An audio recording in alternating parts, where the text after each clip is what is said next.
নিয়োগের দাবিতে ফের পথে চাকরি প্রার্থীরা করুণাময়ীতে বিকাশ ভবনের সামনে বিক্ষোভ। চাকরি প্রার্থীদের 2022 সালের চাকরি প্রার্থীদের এই বিক্ষোভ, চাকরি প্রার্থীদের চাকরির দাবিতে এই বিক্ষোভ। নিয়োগের দাবিতে ফের পথে চাকরি প্রার্থীরা।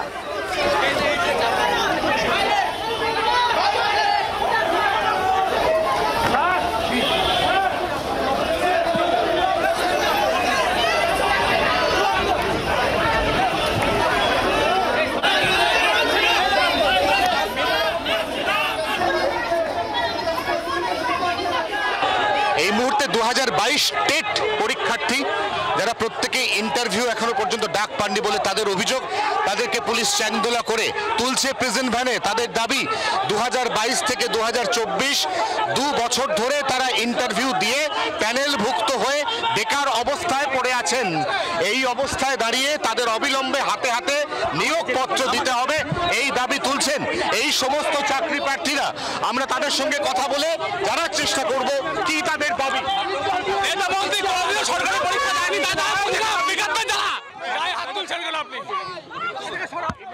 ধস্তাধস্তির ছবি দেখতে পাচ্ছি, একদিকে প্রচুর পুলিশ তারা মোতায়েন এবং তারা করুণাময়ী মেট্রো স্টেশন থেকে এখনো যে সমস্ত বিক্ষোভকারীরা নামছেন তাদের প্রত্যেককে ধরে ধরে প্রেজেন্ট ভ্যানে তুলছেন। কোনোভাবেই তাদের আজকের যে বিকাশ ভবন অভিযান, বিকাশ ভবন ঘেরাও কর্মসূচি বা মিছিল, যার কোনোটিরই পুলিশি ছাড়পত্র বা অনুমতি নেই, সেই সাপেক্ষে পুলিশ প্রত্যেককেই এই মিছিল সংগঠিত করার আগে বা শুরুর আগেই ঠিক এভাবেই ধরে ধরে তুলছে প্রেজেন্ট ভ্যানে। আরও কোনো বিক্ষোভকারী এই মুহূর্তে মেট্রো স্টেশনে আছেন কিনা তা খতিয়ে দেখার কাজ চলছে। মেট্রোর প্রত্যেকটি গেট, অর্থাৎ করুণাময়ী মেট্রো স্টেশনের বেরোনোর প্রত্যেকটি গেটে এই মুহূর্তে প্রচুর সংখ্যক পুলিশকর্মী মোতায়েন এবং তাদের জন্য এখানে তৈরি রয়েছে প্রেজেন্ট ভ্যান। যেই মুহূর্তে তারা নামছেন সেই মুহূর্তে ঠিক এইভাবে তাদেরকে তুলে নিয়ে যাওয়া হচ্ছে প্রেজেন্ট ভ্যানে 24 ঘন্টার জন্য। ক্যামেরায় নবীনের সঙ্গে অয়ন, বিধাননগর, কলকাতা। নিয়োগের দাবিতে ফের পথে চাকরি প্রার্থীরা করুণাময়ী মেট্রো স্টেশনের সামনে চাকরি প্রার্থীদের জমায়েত এবং তাদের আজকে বিকাশ ভবন অভিযান। আমরা বিষয় নিয়ে আরো জানবো, কথা বলবো। অয়ন এই মুহূর্তে আমাদের সঙ্গে রয়েছেন আমাদের প্রতিনিধি। অয়ন, এখন কি চলছে? 2022 টেট পরীক্ষার্থী যারা টেট পাস করেছেন কিন্তু এখনো পর্যন্ত ইন্টারভিউ নিয়োগপত্র হাতে পাননি, তারা বলেছিলেন যে লোকসভা নির্বাচন মিটে গেলে তারা আরো একবার পথে নামবেন এবং তারা বিকাশ ভবন অভিযানের ডাক দেবেন। সেই মতো লোকসভা নির্বাচন মিটে যাওয়ার বা ফল ঘোষণার প্রায় মাসখানেক পর তারা নামলেন পথে, কিন্তু তাদের যে ঘোষিত কর্মসূচি তাতে কোনো রকম পুলিশি ছাড়পত্র না থাকায় তাদের প্রত্যেককেই প্রায় 135 জন পুরুষ এবং মহিলা চাকরি প্রার্থী মিলিয়ে এদের প্রত্যেককে গ্রেফতার করে Bidhannagar police.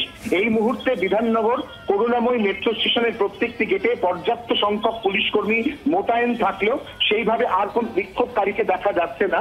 Sealdah metro station থেকে একসঙ্গে ট্রেন ধরে তারা করুণাময়ীতে নামেন এবং এর আগের বার তারা যেদিক দিয়ে বেরিয়েছিলেন অর্থাৎ বিরোধীয় ভবনের গেট, এবার তারা ঠিক তার উল্টো প্রান্তের গেট ব্যবহার করেন এবং সেখান দিয়ে তারা যেই মুহূর্তে বেরোনোর চেষ্টা করেন করুণাময়ী বাস স্ট্যান্ডের লাগোয়া যে গেট, সেখানে সঙ্গে সঙ্গে তাদেরকে পুলিশ গ্রেফতার করে এবং প্রেজেন্ট ভ্যানে তোলে নতুন করে, যাতে কোনো বিক্ষোভকারী এখানে আর জমায়েত হতে না পারেন সেজন্য পর্যাপ্ত সংখ্যক পুলিশ মোতায়েন রয়েছে। তবে এই মুহূর্তে আর কোনো বিক্ষোভকারীকে এই করুণাময়ী বা তার ধারে কাছে কোনো চত্বরে দেখা যাচ্ছে না। ধন্যবাদ অয়ন। বাংলার আওয়াজ, বাঙালির আবেগ, জি 24 ঘন্টা।